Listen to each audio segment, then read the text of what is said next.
शक्ति ज्ञान सागर चैनल में आपका स्वागत करता हूं। कृष्ण वसुदेव और देवकी की एक संतान थे। देवकी कंस की बहन थी। कंस एक अत्याचारी राजा था। उसने आकाशवाणी सुनी थी कि देवकी के 8वें पुत्र द्वारा वह मारा जाएगा। इससे बचने के लिए कंस ने देवकी और वसुदेव को मथुरा के कारागार में डाल दिया। मथुरा के कारागार में ही भादो मास के कृष्ण पक्ष की अष्टमी को उनका जन्म हुआ। कंस के डर से वसुदेव ने नवजात बालक को रात में ही यमुना पार गोकुल में यशोदा के यहाँ पहुंचा दिया। गोकुल में उनका लालन पालन हुआ था। यशोदा और नंद उनके पालक माता पिता थे। बाल्यावस्था में ही उन्होंने बड़े बड़े कार्य किए जो किसी सामान्य मनुष्य के लिए संभव नहीं थे। अपने जन्म के कुछ समय बाद ही कंस द्वारा भेजी गई राक्षसी पूतना का वध किया। उसके बाद शकटासुर, तृणावर्त आदि राक्षस का वध किया। बाद में गोकुल छोड़कर नंद गांव आ गए। वहां पर भी उन्होंने कई लीलाएं की, जिसमें गोचारण लीला, गोवर्धन लीला, रास लीला आदि मुख्य है। इसके बाद मथुरा में मामा कंस का वध किया। सौराष्ट्र में द्वारका नगरी की स्थापना की और वहां अपना राज्य बसाया। पांडवों की मदद की और विभिन्न संकटों से उनकी रक्षा की। महाभारत के युद्ध में उन्होंने अर्जुन के सारथी की भूमिका निभाई और रणक्षेत्र में ही उन्हें उपदेश दिया। 124 वर्षों के जीवन काल के बाद उन्होंने अपनी लीला समाप्त की। उनके अवतार समाप्ति के तुरंत बाद परीक्षित के राज्य का कालखंड आता है। राजा परीक्षित, जो अभिमन्यु और उत्तरा के पुत्र तथा अर्जुन के पौत्र थे, के समय से ही कलियुग का आरंभ माना जाता है। पिता वासुदेव ने बालकृष्ण को यमुना नदी पार कर गोकुल के नंदभवन में पहुंचाया था। हालांकि मथुरा के धर्माचार्यों का मत इससे अलग है। उनका कहना है कि शास्त्रों के मुताबिक कारागार से निकलकर वासुदेव यमुना की धारा के साथ करीब 15 किलोमीटर पैदल चलकर गोकुल गए थे। उनके सिर पर टोकरी में बालकृष्ण थे। सोमवार को वृंदावन सहित पूरे मथुरा में जन्माष्टमी की धूम रही। मान्यता है कि द्वापर युग में श्री कृष्ण जन्मभूमि स्थित कंस के कारागार में बालगोपाल का जन्म हुआ था। पिता वासुदेव ने बालकृष्ण को यमुना नदी पार कर गोकुल के नंदभवन में पहुंचाया था। हालांकि मथुरा के धर्माचार्यों का मत इससे अलग है। उनका कहना है कि शास्त्रों के मुताबिक कारागार से निकलकर वासुदेव यमुना की धारा के साथ करीब 15 किलोमीटर पैदल चलकर गोकुल गए थे। उनके सिर पर टोकरी में बालकृष्ण थे। द्वारिकाधीश मंदिर के सेवा अधिकारी पंडित अजय कुमार तैलंग ने बताया कि 5240 साल पहले कंस के कारागार के पास यमुना नदी बहती थी। मौजूदा समय में यह नदी 2.5 किलोमीटर दूर चक्रतीर्थ घाट के पास चली गई है। यहाँ से गोकुल तक यमुना नदी करीब 15 किलोमीटर का सफर तय करती है। श्री कृष्ण के जन्म के बाद भगवान की योगमाया से कारागार की सुरक्षा में तैनात सिपाही बेहोश हो गए थे। इसके बाद पिता वासुदेव बालकृष्ण को गोकुल पहुंचाने के लिए उन्हें टोकरी में लेकर कारागार से सीधे यमुना नदी चले गए। इस दौरान तेज बारिश हो रही थी और बाढ़ आ गई। उन्होंने बताया कि यमुना को कृष्ण की पटरानी माना जाता है। यमुना बालकृष्ण के पैर छूना चाह रही थी। इसी प्रयास में नदी का पानी ऊपर उठने लगा। इसके बाद बालकृष्ण ने अपना पैर टोकरी से निकालकर बाहर रखा। यमुना उनका चरण छूकर नीचे आ गई। इसके बाद आगे रास्ता बनता चला गया। बारिश से बचाने के लिए शेषनाग फन फैलाकर उनके पीछे पीछे चल रहे थे। वासुदेव यमुना नदी में हंसाघाट होते हुए कंस किला के पीछे से चलते हुए विश्राम घाट पहुंचे। इसके बाद महर्षि दुर्वासा आश्रम के पास से होते हुए गोकुल पहुंचे। यहाँ पर वह नंद बाबा और यशोदा के घर नंदभवन पहुंचे। वासुदेव ने बालकृष्ण को यहाँ छोड़ा और वापस यमुना नदी में 15 किलोमीटर चलकर कारागार पहुंच गए। दुर्वासा ऋषि आश्रम के संत रामदास भी बताते हैं कि लोग यही जानते हैं कि वासुदेव ने नदी पार कर बालकृष्ण को गोकुल पहुंचाया था, लेकिन असली लीला तो 15 किलोमीटर यमुना में चलकर गोकुल पहुंचने की है। भगवान श्री कृष्ण ने अपने बचपन का कुछ समय गोकुल में बिताया था। कंस के बढ़ते अत्याचारों को देखकर कृष्ण का परिवार वृंदावन में बस गया। श्री कृष्ण की लीलाएं आज भी काफी प्रचलित है। भगवान श्री कृष्ण ने अपना अधिकांश जीवन वृंदावन में बिताया। साथ ही यह भी किसी से छिपा नहीं है कि कान्हा को वृंदावन और वृंदावन के लोग कितने प्रिय थे, लेकिन इसके बावजूद वह मथुरा जाने के बाद कभी वृंदावन नहीं लौटे। लेकिन क्या आप जानते हैं कि इसके पीछे आखिर क्या कारण है?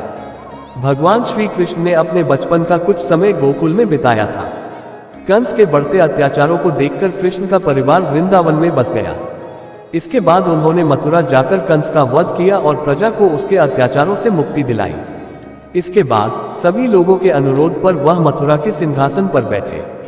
इसके बाद वे अपने जीवन में कभी वृंदावन नहीं लौटे। कंस को मारने के बाद जरासंध नामक राक्षस भगवान कृष्ण का शत्रु बन गया। वह मथुरा पर अपना आधिपत्य स्थापित करना चाहता था। कई ग्रंथों में इस बात का उल्लेख है कि जरासंध ने मथुरा पर 18 बार आक्रमण किया, लेकिन 17 बार असफल रहा। वह 18 हमले में जीत हासिल करने में कामयाब रहा। मथुरा न छोड़कर वृंदावन लौटने का ये भी एक कारण था, क्योंकि मौका मिलते ही जरासंध मथुरा पर आक्रमण कर देता था। जरासंध के लगातार हमलों के कारण भगवान कृष्ण ने मथुरा के लोगों के साथ मथुरा छोड़ दिया और पानी के बीच द्वारका शहर की स्थापना की। इसके बाद भगवान कृष्ण को द्वारकाधीश कहा जाने लगा। भगवान कृष्ण को वृंदावन बहुत प्रिय था। दूर रहते हुए भी उन्हें वृंदावन और वृंदावन के लोग सदैव याद आते थे, क्योंकि उन्हें वृंदावन में जितना पवित्र प्रेम प्राप्त हुआ था उतना अन्यत्र प्राप्त करना संभव नहीं था। लेकिन वह जानते थे कि अगर वह वापस लौटे तो वृंदावन के लोग उन्हें जाने नहीं देंगे। भगवान कृष्ण जानते थे कि वृंदावन जाना उनकी लीला में नहीं था। तब उन्होंने अपने मित्र उद्धव को वृंदावन भेजा और गोपियों तक अपना संदेश पहुंचाने को कहा। लेकिन गोपियां भगवान कृष्ण को भूलने को तैयार नहीं थी। एक समय की बात है, एक राजकुमारी का स्वयंवर था।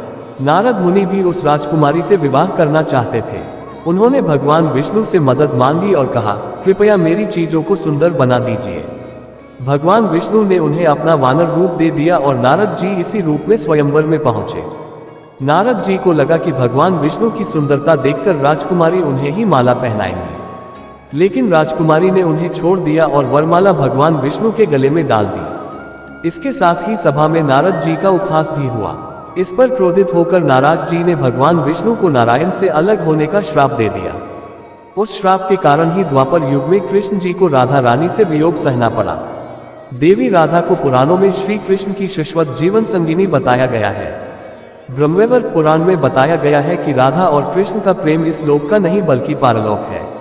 सृष्टि के आरंभ से और सृष्टि के अंत होने के बाद भी दोनों नित्य गोलोक में वास करते हैं। लेकिन लौकिक जगत में श्री कृष्ण और राधा का प्रेम मानवीय रूप में था और इस रूप में इनके मिलन और प्रेम की शुरुआत की बड़ी ही रोचक कथा है। एक कथा के अनुसार देवी राधा और श्री कृष्ण की पहली मुलाकात उस समय हुई थी जब देवी राधा 11 माह की थी और भगवान श्री कृष्ण सिर्फ 1 दिन के थे। मौका था श्री कृष्ण का जन्मोत्सव। मान्यता है कि देवी राधा भगवान श्री कृष्ण से 11 माह बड़े थी और कृष्ण के जन्मोत्सव पर अपनी माता कीर्ति के साथ नंदगांव आई थी। यहाँ श्री कृष्ण पालने में झूल रहे थे और राधा माता की गोद में थी। भगवान श्री कृष्ण और देवी राधा की दूसरी मुलाकात लौकिक न होकर अलौकिक थी। इस संदर्भ में गर्ग संहिता में एक कथा मिलती है। यह उस समय की बात है जब भगवान श्री कृष्ण नन्हे बालक थे। उन दिनों एक बार नंदराय जी बालक श्री कृष्ण को लेकर भांडीर वन से गुजर रहे थे। उसे समय अचानक एक ज्योति प्रकट हुई जो देवी राधा के रूप में दृश्य हो गई। देवी राधा के दर्शन पाकर नंदराय जी आनंदित हो गए। राधा ने कहा कि श्री कृष्ण को उन्हें सौंप दें। नंदराय जी ने श्री कृष्ण को राधा जी की गोद में दे दिया। श्री कृष्ण बाल रूप त्याग कर किशोर बन गए। तभी ब्रह्मा जी भी वहां उपस्थित हुए। ब्रह्मा जी ने कृष्ण का विवाह राधा से करवा दिया। कुछ समय तक कृष्ण राधा के संग इसी वन में रहे। फिर देवी राधा ने कृष्ण को उनके बाल रूप में नंदराय जी को सौंप दिया। राधा कृष्ण की लौकिक मुलाकात और प्रेम की शुरुआत संकेत नामक स्थान से माना जाता है। नंद गांव से 4 मील की दूरी पर बसा है बरसाना गांव। बरसाना को राधा जी की जन्मस्थली माना जाता है। नंदगांव और बरसाना के बीच में एक गांव है जो संकेत कहलाता है। इस स्थान के विषय में मान्यता है कि यहीं पर पहली बार भगवान श्री कृष्ण और राधा जी का लौकिक मिलन हुआ था। हर साल राधाष्टमी यानी भाद्र शुक्ल अष्टमी से चतुर्दशी तिथि तक यहाँ मेला लगता है और राधा कृष्ण के प्रेम को याद कर भक्तगण आनंदित होते हैं। इस स्थान का नाम संकेत क्यों हुआ, इस विषय में कथा है। जब श्री कृष्ण और राधा के पृथ्वी पर प्रकट होने का समय आया तब एक स्थान निश्चित हुआ जहाँ दोनों का मिलना तय हुआ। मिलन का स्थान संकेतिक था, इसलिए ये संकेत कहलाया। लीला। कृष्ण ने राधे और गोपियों के साथ यमुना किनारे जब पहली रास लीला रचाई तो उस दिन सारी पुरानी परंपराएं टूट गई। ये रास लीला ग्वालों और गोपियों के बीच एक खेल के रूप में शुरू हुई और कृष्ण की बांसुरी की मनमोहक धुन के साथ अपने चरम पर पहुंची। तो कृष्ण का जन्म एक राज परिवार में हुआ था, लेकिन उनका लालन पालन एक ग्वाला परिवार में हुआ। उनको पालने वाले पिता नंद ग्वाले थे। हालांकि वह ग्वालों के मुखिया थे, फिर भी ग्वाले का काम करते थे और राजसी ठाट से वह कोसों दूर थे। माँ यशोदा ने कृष्ण को जन्म नहीं दिया था, लेकिन वह खुद इस बात को नहीं जानती थी। जन्म से ही कृष्ण को भगवान के अवतार के रूप में देखा गया था। दरअसल उनके जन्म से पहले ही उनके बारे में तमाम तरह की भविष्यवाणियां की गई थी। कुछ योगी, खासतौर पर प्राचीन काल के महान ऋषि कृष्ण द्वैपायन, जो आगे चलकर व्यास मुनि के नाम से जाने गए, एक अनूठे बच्चे की खोज में थे जिसका जन्म एक खास दिन को होना था। इस दौरान उन्हें कृष्ण के धरती पर आने के बारे में पता लगा। वैसे भी उनके आने का इंतजार योगी बहुत लंबे समय से कर रहे थे। जन्म के साथ ही कृष्ण को तारनहार कहा गया। दरअसल उनको लेकर हुई भविष्यवाणियों और गणनाओं की वजह से माना जा रहा था कि वह लोगों को उनके दुख, दर्द और पीड़ा से मुक्ति दिलाएंगे।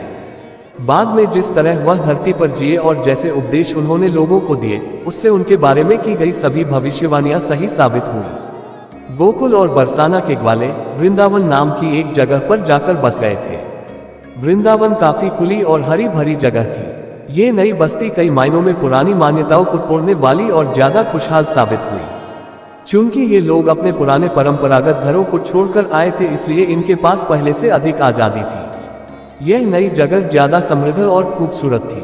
खासतौर पर युवाओं और बच्चों को यहाँ इतनी आजादी मिली जिसे उन्होंने पहले महसूस नहीं किया था। यहाँ चीजें वाकई काफी अलग थी। आखिर समुदाय में लोगों के पास समृद्धि थी और खुलकर जीने का एक नया एहसास था। इनमें बच्चे भी शामिल थे। इन बच्चों के समूह में राधे थोड़ी बड़ी थी। वह कभी किसी दायरे में बंद कर नहीं रही और उसे समाज में एक अलग ही आजादी मिली थी।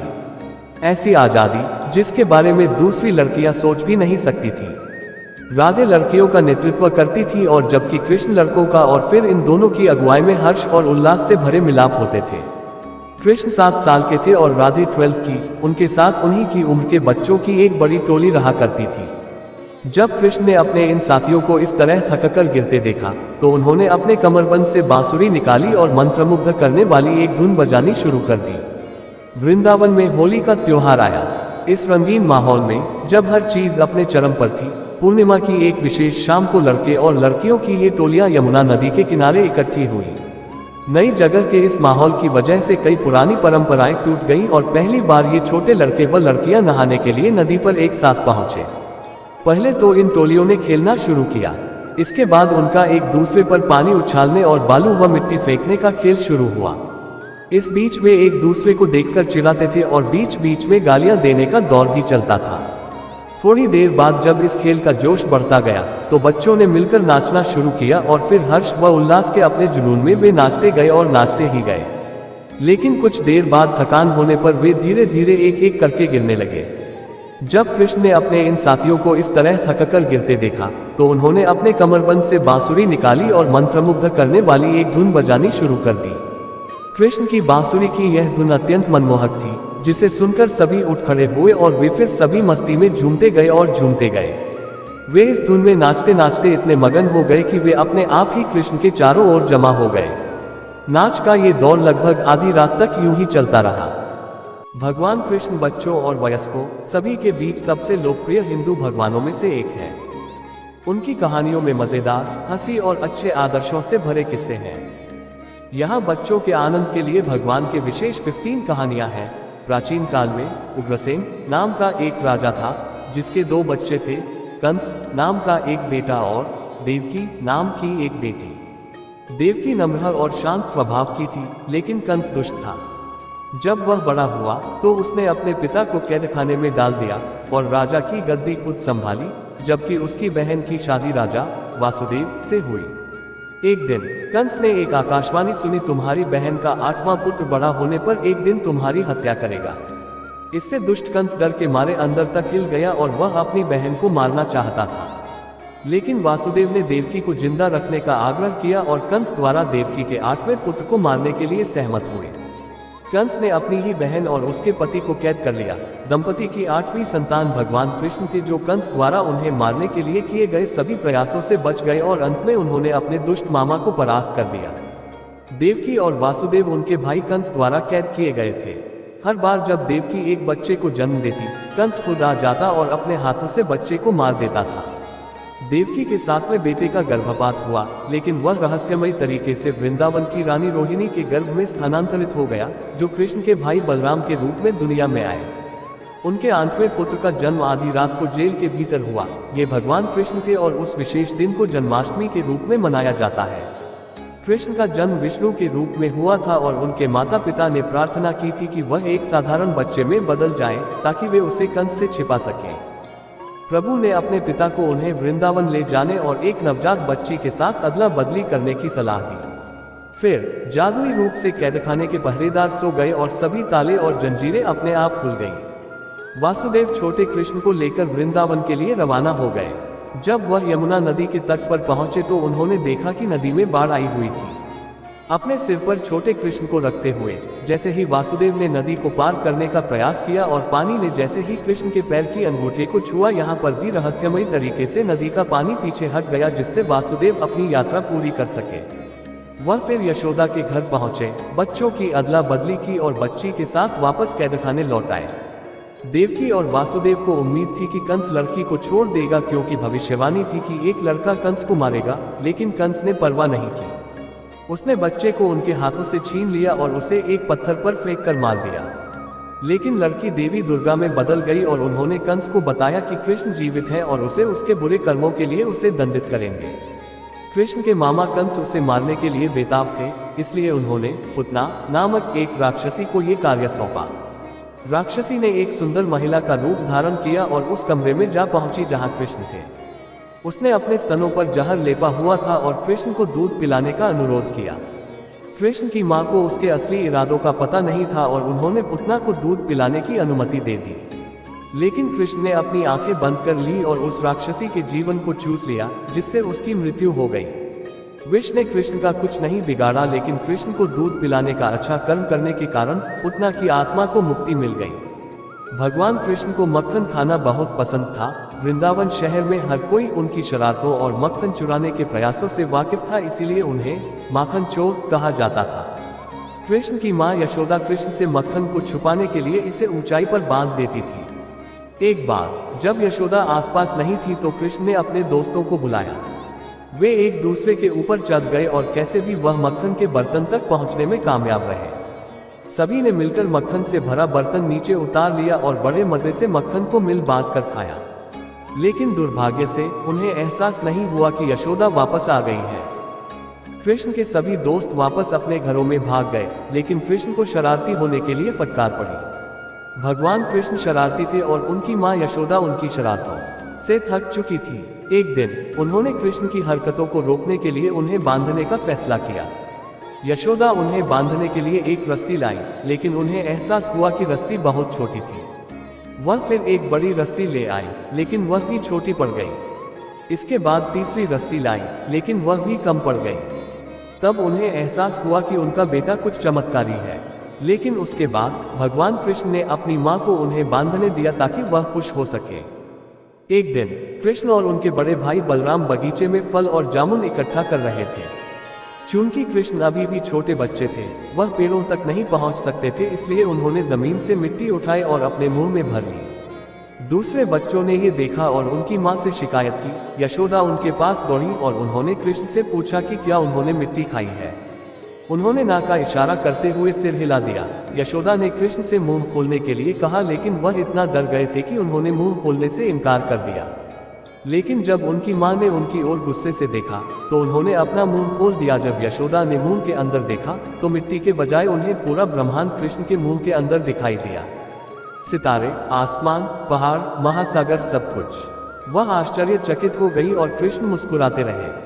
तब यशोदा को एहसास हुआ कि वह कोई साधारण बालक नहीं है, बल्कि स्वयं भगवान है। एक दिन जब कृष्ण और उनके दोस्त यमुना नदी के किनारे खेल रहे थे, तब उनकी गेंद नदी में गिर गई, जहां 110 सिर वाले नाग कालिया राज करते थे और अपने परिवार के साथ रहते थे। कृष्ण ने गेंद को पुनः प्राप्त करने के लिए गोता लगाया, लेकिन कालिया ने अपने जहर से पानी को जहरीला बनाना शुरू कर दिया। कृष्ण ने उसका सामना किया और उसे पानी को जहरीला न करने के लिए कहा, लेकिन कालिया ने मना कर दिया। तब कृष्ण उससे लड़े और उतने बड़े नाग को पराजित कर उसके सिर पर नृत्य करने लगे। उन्होंने सर्प को नदी छोड़ने और कभी वापस न आने का आदेश दिया। एक दिन वृंदावन में एक विशाल बैल आया और उसने लोगों पर हमला करना शुरू कर दिया। किसी को नहीं पता था कि वह कहां से आया था और हर कोई अपनी जान बचाने के लिए इधर उधर दौड़ने लगा। वे फिर कृष्ण से मदद मांगने आए। जब कृष्ण बैल के आमने सामने आए तो उन्हें समझ आया कि ये वास्तव में एक राक्षस है। लेकिन कृष्ण शक्तिशाली होने के कारण बैल से निपटने और उसके सींगों में छेद करने में कामयाब रहे। जब लड़ाई समाप्त हो गई तो दानव ने बैल के शरीर को छोड़ दिया और प्रभु के सामने झुक गया। उसने बताया कि वह भगवान बृहस्पति का शिष्य था और उसे राक्षस बैल बनने का शाप दिया गया था क्योंकि वह अपने शिक्षक का सम्मान नहीं करता था। जब कृष्ण ने दानव बैल अरिष्टासुर को पराजित किया तो नारद नामक एक ऋषि कंस के पास गए और उन्हें बताया कि कृष्ण वासुदेव और देवकी से पैदा हुए 8वें पुत्र है और यह दैवनिर्दिष्ट था कि वे कंस को मारेंगे। इससे कंस को गुस्सा आया और उसने कृष्ण को मारने के लिए लंबे बालों वाले घोड़े केशी को बुलवाया। अश्व राक्षस कृष्ण को मारने की उम्मीद से वृंदावन के लोगों को डराने लगा, लेकिन कृष्ण उससे डरे नहीं। उन्होंने केशी को एक लड़ाई के लिए चुनौती दी और अपनी कोहनी से केशी के सभी दांत तोड़ डाले। कृष्ण ने तब राक्षस घोड़े का गला दबाकर उसे मृत्यु के घाट उतार दिया और उसके बाद कृष्ण को एक नया नाम दिया गया, केशव, जिसने केशी को मार दिया था। भगवान ब्रह्मा ने एक बार कृष्ण पर एक चाल चलने का फैसला किया। उन्होंने कृष्ण के सभी दोस्तों से कहा कि वे गायों को ले जाएं और एक गुफा के अंदर छिप जाएं। जब कृष्ण को कोई नहीं मिला तो उन्होंने अपने सभी मित्रों के अवतार ले लिए और वृंदावन लौट आए। घबराकर और परेशान होकर भगवान ब्रह्मा जब वृंदावन आए तो कृष्ण को सभी के रूप में देखकर उन्होंने महसूस किया कि उन्हें कृष्ण की परीक्षा नहीं लेनी चाहिए थी। भगवान इंद्र बारिश के देवता है और इसीलिए सभी लोग समय पर वर्षा के लिए उनकी पूजा करते थे। लेकिन एक वर्ष भगवान कृष्ण ने सुझाव दिया कि ग्रामीणों को गोवर्धन पहाड़ी की पूजा करनी चाहिए। इससे भगवान इंद्र बहुत क्रोधित हो गए, इसलिए उन्होंने वृंदावन पर तूफान उठा दिया। लेकिन कृष्ण ने गोवर्धन पहाड़ी को एक उंगली पर उठाकर अपने लोगों की रक्षा की। इससे भगवान इंद्र को अपनी गलती का एहसास हुआ और उन्होंने कृष्ण से तूफान के लिए माफी मांगी। एक दिन कामधेनु नामक एक गाय भगवान कृष्ण के पास पहुंची। कामधेनु ने कृष्ण से कहा कि वह देवलोक नामक स्थान से आई है जो स्वर्ग का राज्य है। उसने कहा कि वह कृष्ण का राज्याभिषेक करना चाहती है। गाय ने स्वर्ग के पवित्र जल से भगवान को स्नान कराया और सभी प्राणियों की रक्षा करने के लिए उन्हें धन्यवाद भी दिया। उसके बाद भगवान इंद्र स्वयं ऐरावत के साथ प्रकट हुए और घोषणा की कि कृष्ण को गोविंदा के नाम से जाना जाएगा, जिसका अर्थ है पूरी दुनिया के इंद्र। एक दिन जब कृष्ण अपने दोस्तों के साथ खेल रहे थे, वे एक पर्वत की गुफा में जा पहुंचे। उन्हें पता नहीं था कि ये गुफा राक्षसी पुतना के भाई दानव अघासुर का घर था। अघासुर ने कृष्ण और उनके दोस्तों को मारने के लिए एक विशालकाय सांप का रूप ले लिया। कृष्ण और उनके मित्रों को यह नहीं पता था कि अघासुर ने गुफा के प्रवेश द्वार के बराबर अपना मुंह खोल दिया है ताकि वे सब अंदर चले आए और वह उन्हें खा सके। कृष्ण ने महसूस किया कि कुछ गलत है और उन्होंने खुद गुफा में प्रवेश करने का फैसला किया। ये सोचकर कि कृष्ण का अंत हो जाएगा, सभी राक्षस खुश हो गए और देवता परेशान हो गए। लेकिन गंधर्वों ने कृष्ण से विनती की, जो तब सब कुछ समझ चुके थे। विनती पर कृष्ण अपना आकार तब तक बड़ा करते गए जब तक उन्होंने दानव सांप को मौत के घाट नहीं उतार दिया। वे न्यायपसंद व्यक्ति थे और उन्होंने दानव की आत्मा को मुक्ति दी। जब कृष्ण ने कंस द्वारा भेजे गए सभी राक्षसों और राक्षसियों को हरा दिया तो कंस चिंतित हो गया। उसने कृष्ण और उनके भाई बलराम को मथुरा वापस लाने के लिए अपने नौकर अक्रूर को भेजा। उन्होंने अपने 2 सबसे ताकतवर पहलवानों के साथ कुश्ती में लड़कों को चुनौती देने की साजिश रची। कृष्ण और बलराम ने चुनौती स्वीकार की और अपने विरोधियों को आसानी से हरा दिया और उन्हें मार डाला। ये सब देखकर कंस ने अपना आपा खो दिया और अपने सैनिकों को उन्हें राज्य से निकालने और वासुदेव व उग्रसेना को भी मार डालने का आदेश दिया। ये सुनकर कृष्ण कंस पर टूट पड़े और कंस के मुकुट को गिरा दिया और उसके बाल पकड़कर घसीटते हुए कुश्ती के अखाड़े तक ले गए। कंस यह साबित करने के लिए बेताब था कि वह एक बेहतर सेनानी है। उसने कृष्ण से लड़ने की चुनौती स्वीकार कर ली। कृष्ण ने उसे एक जोर से मुक्का मारा और कंस की मृत्यु हो गई। ये देखकर कंस के 8 भाइयों ने उन पर हमला किया, लेकिन बलराम ने अकेले ही अपनी गदा से उन सभी को मार डाला। कृष्ण तब अपने जन्म देने वाले माता पिता देवकी और वासुदेव से मिले। मित्रों, आशा है आपको हमारा ये प्रयास अवश्य पसंद आया होगा। आपसे अनुरोध है कि आप इस वीडियो को लाइक करें और अपने अधिक से अधिक परिजनों को शेयर करें। अगर आप हमारे चैनल पर नए हैं तो चैनल को सब्सक्राइब करके घंटी को ऑल पर सेट कर ले और कमेंट बॉक्स में जय श्री राधे कृष्णा लिखकर परमात्मा को अपने आभार का प्रेम व्यक्त करना ना भूले। जय श्री राधे कृष्णा, राधे राधे।